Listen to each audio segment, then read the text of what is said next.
You're born June 7th, 1971, and before you take your first breath, you're already stolen. Your mom, Terry Ives, is a college student who had no clue the government was pumping her full of MK Ultra drugs while she was pregnant. A man named Martin Brenner got your dad kicked out of school, drafted to Vietnam, killed, all to make sure your mom was alone when the baby came. He's right there in the delivery room, takes you, tells your mom you were a miscarriage, walks out with a newborn under his arm like dry cleaning. You are less than a minute old, and you already belong to the United States government. They tattoo 011 on your arm. That's your name now. You call Brenner Papa because he says so. He's gentle when you obey, locks you in a pitch-black room when you don't.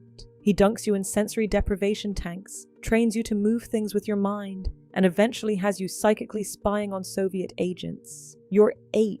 You don't know what a friend is. You don't know basic social rules. The other numbered kids in the lab bully you constantly, corner you, slam you into walls with their powers, threaten to kill you. But there's one person who's nice, a quiet orderly who looks out for you. Plot twist from hell. He's Henry Creel. Number 1, Brenner's most dangerous experiment, kept in check by a chip in his neck. He tricks you into pulling it out. The second it's gone, he murders every kid and most of the staff. Then he looks at you, let's destroy the world together. You say no. He tries to kill you. You panic so hard you rip a hole between dimensions and blast him through it. He becomes Vecna. That hole becomes the first gate to the upside down. You just accidentally started the apocalypse. You're 8. Then you black out, lose your memory completely, and Brenner lets you believe you killed everyone. For years, he knows the truth and says nothing. But hey, buckle up. It gets worse. November 1983. Brenner forces you to touch something on the other side of that gate. It rips wide open. You escape through a drainage pipe. 12 years old, hospital gown, shaved head. You stumble into a diner where the owner, Benny, feeds you. He's kind, calls for help. A government agent shows up and shoots him dead. First nice person you meet outside the lab. Gone in hours. That night, 3 boys find you in the woods. Mike Wheeler takes you home. Pillow fort, egos, tells you you're pretty, explains what a friend is, someone you'd do anything for. Remember that line. It's going to cost you everything, because these boys need your powers to find their missing friend Will. You locate him. You confirm another girl, Barb, is dead. You flip a van to save them. You break a bully's arm for Dustin. You're not their friend. You're their weapon, just aimed at nicer targets. When the Demogorgon attacks the school, you face it alone. Pin it to the wall. Look back at Mike. Goodbye, Mike. Then, no more. You blast both of you into nothing. First real choice you ever make, dying for everyone else. You survive. Crawl back from the upside down. Can't go home. Government says you're dangerous. You live feral in the woods for a month until Hopper, the town sheriff, leaves Egos in the forest like he's baiting a raccoon. He takes you to a cabin. Curtains closed. Door locked. Don't leave. Ever. Sound familiar? 326 days in that cabin. Hopper lost his daughter to cancer, so he's terrified of losing you. Sweet motive, but his love looks exactly like Brenner's Captivity. Both hide you, both control you, both lie about your mother, both promise it'll get better. You're 13 with 2 dads, and both of them think love means locking the door. When he breaks one too many promises, you snap.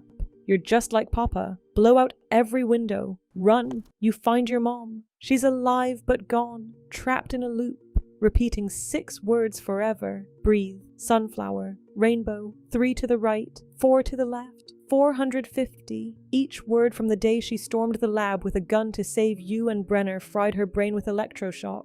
She fought for you. This is what fighting got her. You find Kaylee, your lab sister, number 8, in Chicago. Only person alive who gets it. She teaches you to channel anger. You almost kill one of your old torturers. Stop when you see his 2 little daughters in the doorway. Can't make orphans. But even Callie tries to manipulate you into staying by hallucinating Brenner's face in front of you. Everyone who offers you a home needs to own you too. Back to Hawkins. Close the gate. Save everyone. Mike's been calling your walkie-talkie every night for 352 nights without an answer. You get a fake birth certificate, Jane Hopper now, and a slow dance at the snowball. Song playing? Every breath you take. Literally about stalking. But whatever. Things are looking up.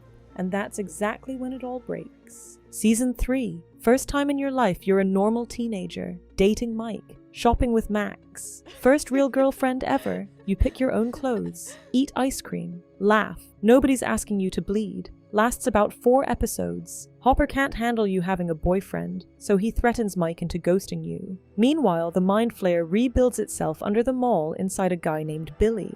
Its entire mission, kill you, specifically. During a fight, it bites your leg and shoves a piece of itself under your skin. You rip it out with your mind. Try to crush a soda can afterward. Nothing. Power's gone. Billy delivers you to the Mind Flayer. You're done. But instead of fighting, you reach into Billy's head. Find his happiest memory, his mom, a sunny beach, a life before everything broke. It snaps him out of the possession long enough for him to sacrifice himself. The one time your power of connection, not destruction, saves you. Nobody takes notes, because 10 minutes later, Hopper's dead. Stuck on the wrong side of an energy barrier. Joyce has to destroy the gate machine. He gives her a nod. Gone. You find his undelivered letter weeks later. Keep the door open 3 inches. Move to California with the Byers family. No powers, no dad. And whatever's coming next, you're walking into it with absolutely nothing. Without powers, you're a target. A girl named Angela mocks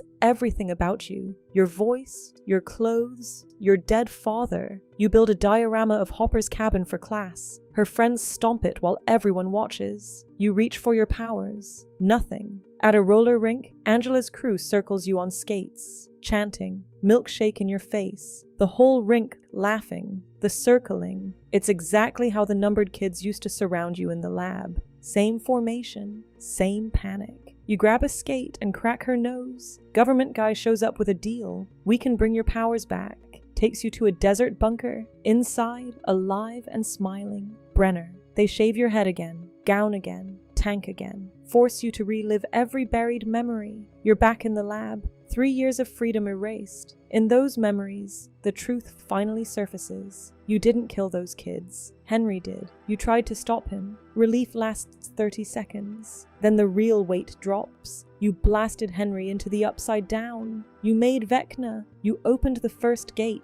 Every monster, every death in Hawkins started with a scared little girl defending herself. And the only fix? Become the weapon. Again. When you try to leave, Brenner slaps a shock collar on your neck. After a military strike leaves him dying, he takes it off and asks you to say you understand. Everything he did was for you. You hold his hand, look at him. Goodbye, Papa. No forgiveness. Just goodbye. 15 years to tell that man no. You fight Vecna remotely from a pizza freezer filled with salt water. Not kidding. While Max pulls off her headphones to bait him out. He breaks her arms, her legs, destroys her eyes, stops her heart. You scream your way into her mind and restart it by sheer will. But Max doesn't wake up. Coma. Shattered. Her mind gone somewhere you can't follow. That's the whole thing. That's why it sucks. Not because bad stuff happens. Bad stuff happens to everyone in Hawkins. Your problem is a loop with no exit. With powers, you're hunted and used and locked up. Without powers, you can't protect anyone, including yourself. There's no version of your life where you just get to be a person. Mike loves you, but his love is literally the fuel they use to power you up for battle. Hopper loved you,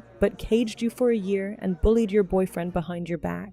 Even your name's not yours. Born Jane Ives, never used. Labeled 011 from your abuser. Called L, short for his number. Legally Jane Hopper, fake document. Dead man's name. Every person who said, I did this for you, shut a door behind you. Every rescue came with a deployment order. Every time you started healing, someone dragged you back to the tank. So yeah, it really sucks to be 11. Most powerful kid in Hawkins spent 4 seasons saving everyone and never once got to save herself.